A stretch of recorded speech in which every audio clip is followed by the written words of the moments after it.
Natural disasters happen all the time, whether it is a tornado, tsunami, hurricane, or even an earthquake.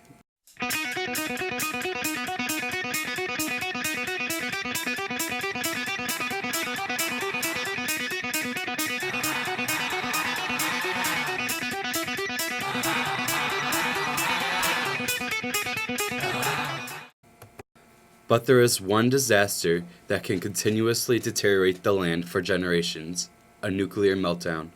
Radiation can stay in the area for hundreds of years after a power plant meltdown and is extremely toxic to the body. It doesn't just affect the people either. It affects the animals in the area and the environment. Nuclear disasters in the U.S. have negatively affected the land and its inhabitants, thus leads to the question, should power plants be closed down in the U.S.? The number of nuclear plants in America is not high, but it is gradually increasing. Although it is good that we are searching for a source of green energy, these nuclear plants can be quite dangerous. There have been many reactors that have experienced problems, and most of them have had problems multiple times. Indian Point Nuclear Center in Buchanan, New York, about 25 miles from New York City, leaked radioactive materials into the Hudson River and underground lakes from 1974 to 2005. On February 6, 2016, government officials found that there were large amounts of radioactivity in 3 of the wells, and one of them had radioactivity increasing at 65,000%. By February 9, 2016, New York Governor Andrew Cuomo ordered Indian Point to be shut down for fear of a radioactive disaster at the same level of Fukushima. Environmental watchdogs are calling for the Indian Point nuclear power plant to shut down while investigators try to determine how an apparent overflow spilled highly radioactive water into an underground well. Indian Point had 7 different malfunctions since May of 2015. The next one could be a catastrophe. Paul Gallet, president of Riverkeeper, said Sunday. Entergy Corp, which runs the plant, said 3 monitoring wells out of several dozen at Indian Point showed elevated levels of tritium after the leak, which was discovered Friday. Governor Cuomo ordered the state health and environmental conservation commissioners to investigate the incident. The most deadly meltdown occurred in 1961 in Idaho Falls, Idaho. The name of the station that took 3 lives is called SL-1 Experimental Power Station. On the day of the accident, the central control rod in the reactor was manually removed by one of the workers, which caused this accident. Because the rod was removed, water surrounding the core reactor started to vaporize. The vaporization caused the core to expand and sent a rush of water upwards towards the roof. It blew the roof off and released the vapor, which contained radioactive particles. The 3 workers were killed instantly. The reason that this happened was because of the workers violating safety regulations. This was a very deadly accident and could have been even worse if there weren't walls around the core reactor.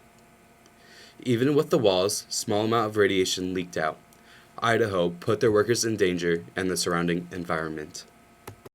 Even our home state is not safe from nuclear disasters. An hour away in Waterford, there was a nuclear reactor called Millstone.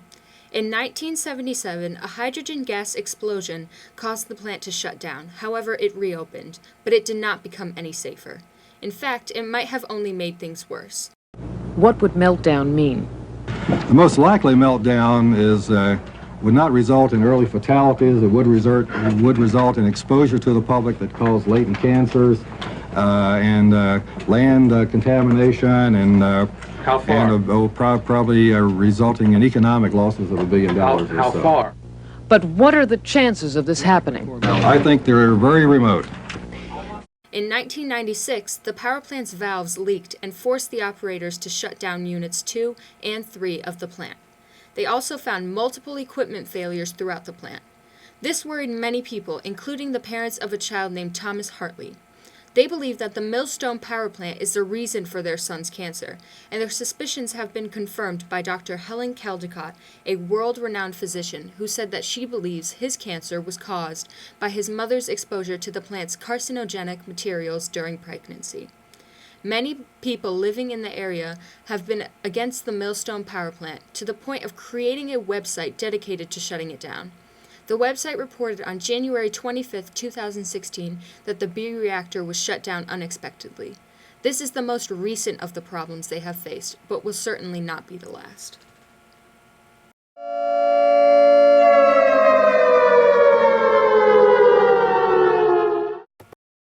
On March 28, 1979, a nuclear power plant in Dauphin County, Pennsylvania, had a severe meltdown.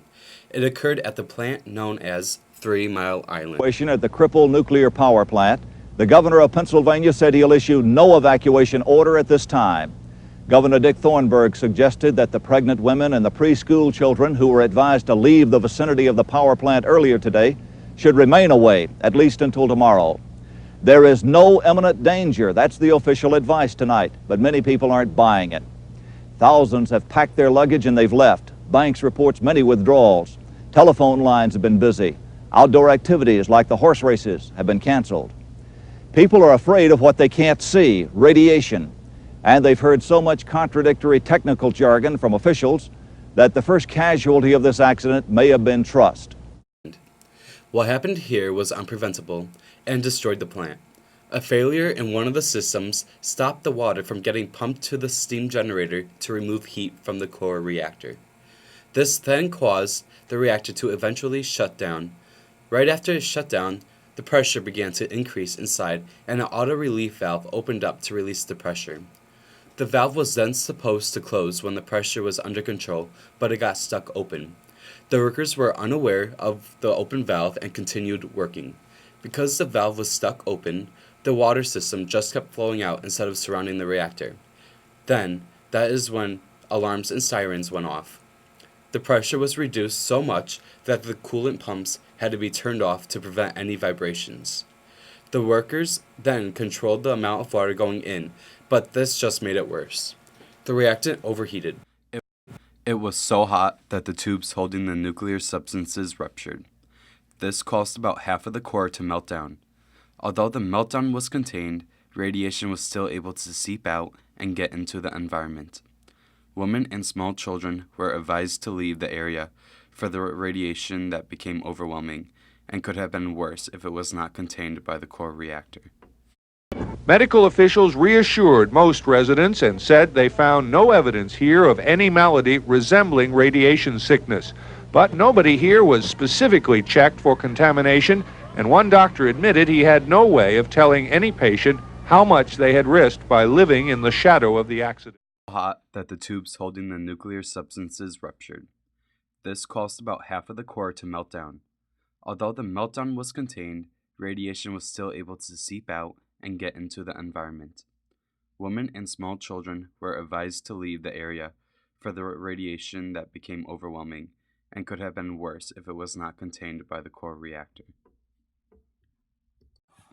We cannot keep risking people's lives just to produce energy. There are other ways to do so. These power plants are a danger to our environment and its people, and therefore should be closed. I call this one the campfire song. Let's gather around the campfire and sing our campfire song. Our CAMPFIRESONG song. And if you don't think that we can sing it faster, then you're wrong. But it'll help if you just sing along. CAMPFIRESONG song. CAMPFIRESONG song. And if you don't think that we can sing it faster, then you're wrong. But it'll help if you just sing along. CAMPFIRESONG song. Patrick! Song! CAMPFIRESONG! Squidward! Good!